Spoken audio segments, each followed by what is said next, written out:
Hi, welcome to Luminous Path Divination. I'm Gwen Devitt, card reader and intuitive. I'd like to share with you a little about what fascinates me about tarot.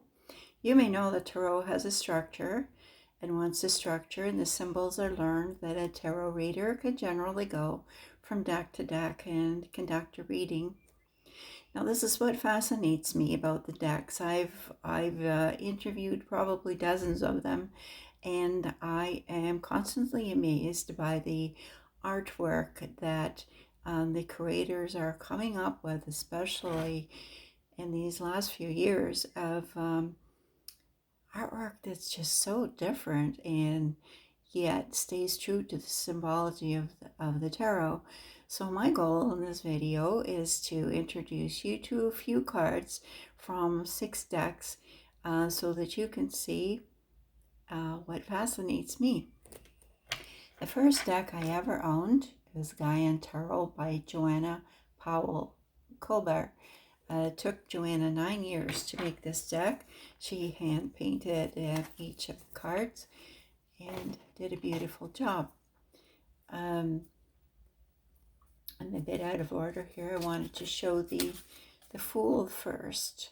Here we see a young woman setting off on a journey, lightly packed, just excited and delighted to be having a new adventure. The Star card is one of my favorite of all times. I love the grace and serenity of it, the sense of hope and peace and beauty. And Joanna's Death card also is very appealing to me. It has such an earthy symbology of beginnings and endings, and it's so very, very gentle. On a completely different note, we move to the Wizard's Tarot by Pamela Steele.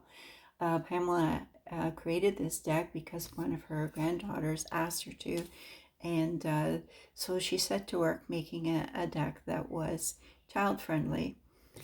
We have lots of dragons. Here we have the Fool, vibrant colors. It's fun. You still get the sense of adventure and light baggage. And the Star, still a feeling of serenity and hope, and it's just such a cute card, don't you think? Now, I really like this deck too. The Everyday Enchantment by Poppy Palin. She does very colorful artwork that's represents scenes you might see in everyday life.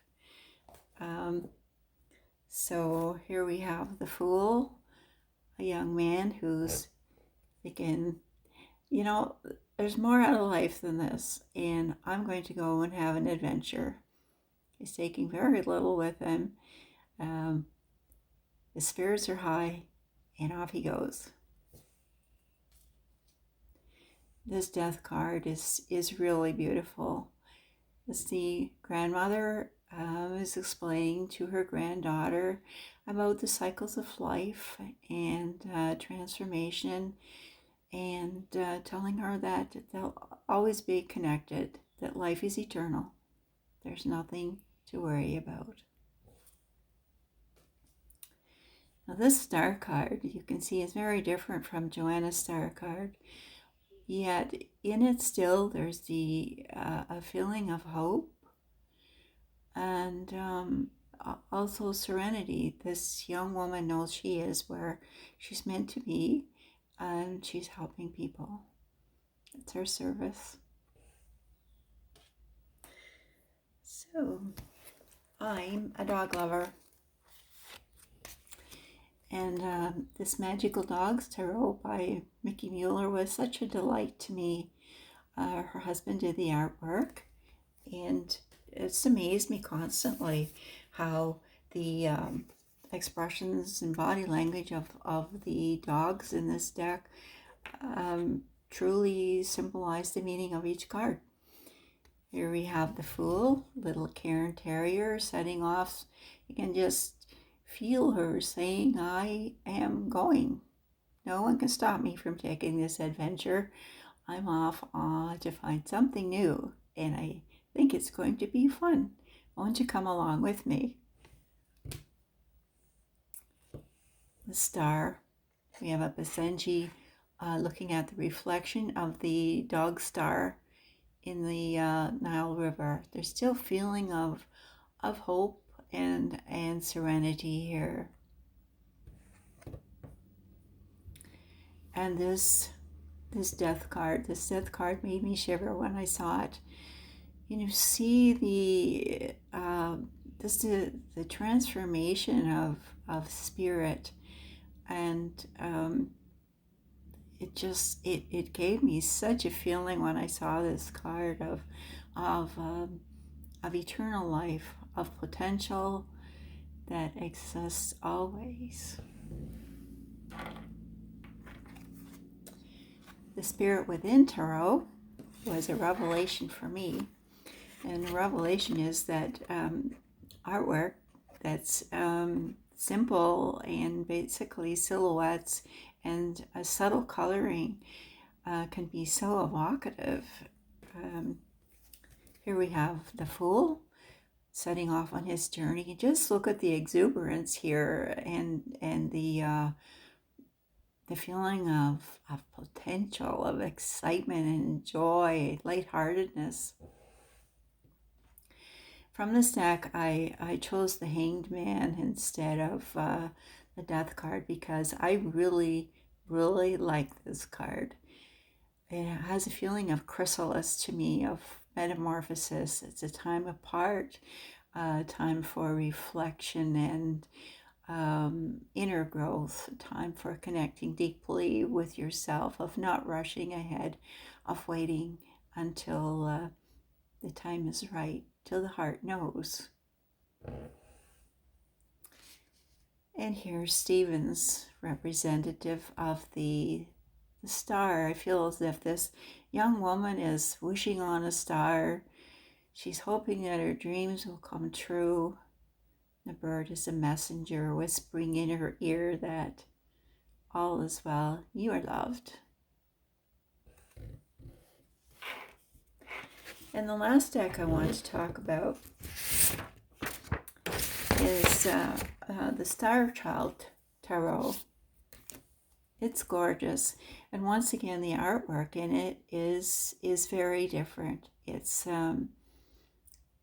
very feminine looking, muted shades of purples, pinks, and blues. I actually purchased this deck because when I saw the images online, they reminded me of several recurring dreams that I've been having throughout my life, and I thought, oh, I'm sure this deck has something to say to me. So Daniel Noel, who created the deck, illustrated and wrote the book, has renamed the Fool Starseed, and I just would like to quote her here because I really can't say it better. Starseed is the inner spark of your being that journeys throughout the many lifetimes, forms, and worlds of your story. It's a divine energy that gives you strength and foresight to go your own way along a new uncharted path. When you connect with this part of yourself, the serendipitous moments seem to continuously unfold around you. Magic is present in your life. It's your own internal compass that directs you toward your dreams and inner light. That's the end of the quote. It's so beautiful. And in the Star Child Tarot, there is no death card. The transformation card takes its place. And I see that the artwork here really emphasizes spiritual growth and metamorphosis, and there's just such a feeling of spiritual growth and transformation, of lifting your vibration and your frequency, of becoming something bigger than you ever thought you could be. And the Star Child Tarot has an additional card in the Major Arcana. It's called the Akashic. Now, I personally believe that every card in the Oracle decks and the Tarot decks are a key to open and read the Akashic records. But to actually receive the Akashic card in a reading is a reminder that endlessly vast potential is available to you. And what could be better than that? Just spectacular. So I hope you've enjoyed this video. I plan to make more. And please connect with me if you like my vibe, if you'd like a reading from me. My email is luminouspathddivination@outlook.com. I'm on Facebook and Instagram, and I really look forward to meeting you and being of service, and love and blessings and light to everyone.